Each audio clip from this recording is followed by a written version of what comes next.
Number two, Mr. Speaker, is that these governors must be able now to invest more in development than wage bills and other unnecessary matters. Not to mention that they also need to look at pending bills and see to it that they clear those that they owe so that the same can start trickling back to the counties for more development, Mr. Speaker. We must tell rogue governors who think that when these amounts of money are sent to them, that they can spend or expend the same for purposes other than those that serve the people of the counties that they are elected to serve in. Mr. Speaker, a case in point is one governor, and that is none but the governor of Nairobi, who has in public said that he is not going to allow, that he's going to protect Nairobi, Mr. Speaker.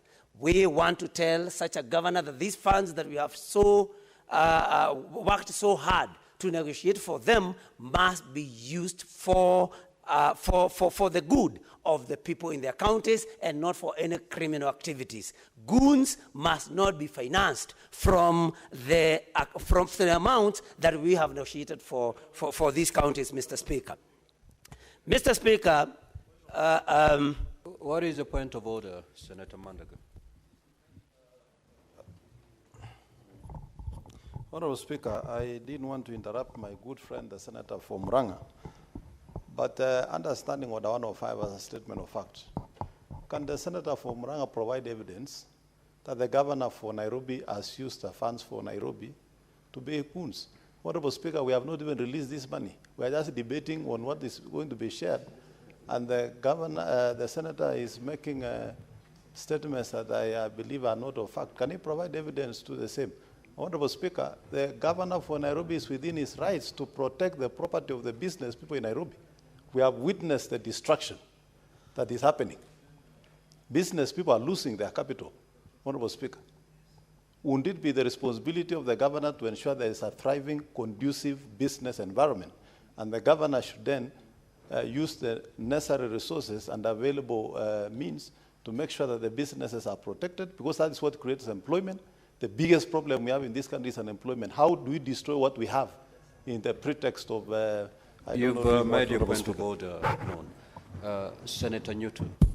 Thank you, Mr. Speaker. I think the former governor for Uasin Gishu, I think he still suffers from the hangovers of having been governor in Uasin Gishu. And for that reason, Mr. Speaker, he forgets that he's a senator who is supposed to defend devolution in counties and not to defend other governors. And then the point of order raised, Senator Nyutu, you've made an assertion to the effect that the governor of Nairobi is using resources to pay goons. Thank you, Mr. Speaker. Do you have evidence to that effect? Can you substantiate that statement? If yes, proceed to substantiate. If you are unable, you may have to proceed to withdraw that statement and apologize. Thank you, Mr. Speaker, for the guidance. I think I did not say that he's paying goons, Mr. Speaker. What I said that, and it is in public domain, that the governor for Nairobi has said that he's going to protect Nairobi against demonstrators. And that is something, Mr. Speaker, that is in public domain. And there cannot be any other way that a governor can protect his or her county other than using goons, because the governor, any governor, does not have any police under their command. And Mr. Speaker, I would therefore not be very wrong to assume that any governor that says that they are going to protect their counties physically... Senator Nyutu, let's make this very short so that you proceed with your wonderful intervention on this report. You have made that assertion. The answer is there. Okay, Mr. Speaker. Substantiate or withdraw. Mr. Speaker, then I withdraw. Let me just continue. Let me just, the senator for Kakamega wants to inform me. Let's dispense with this point of order first. Okay. Okay, Mr. Speaker, then I withdraw. Let me continue. I was just advising governors, not just the governor of Nairobi, to expend amounts in a way that helps their constituents and not in a way of showing bravado and spending their monies in matters that actually are not even important for their people, and not to overstep their mandate.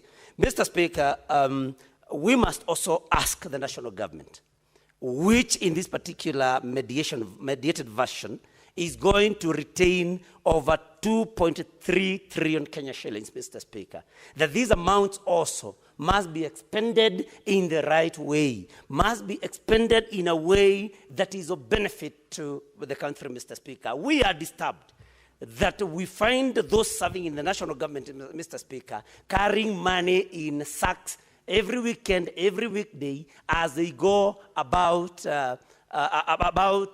even programs that are not known in law, like empowerment programs, Mr. Speaker.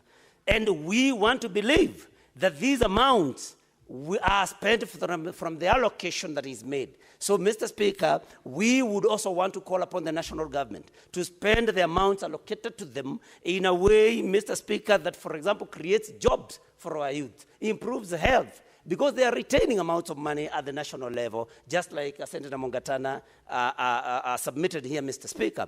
And so we are saying, let the national government, and Mr. Speaker, you know, we cannot divorce ourselves from what is happening in the country as of now. Because, Mr. Speaker, we have had very many losses, loss of life and loss of property, destruction of property, especially on the day before yesterday when there were protests, Mr. Speaker. And we would have wanted to see a situation where public funds are spent in protection of life and property, Mr. Speaker. And on this, I also want to call upon the national government, probably to invest more.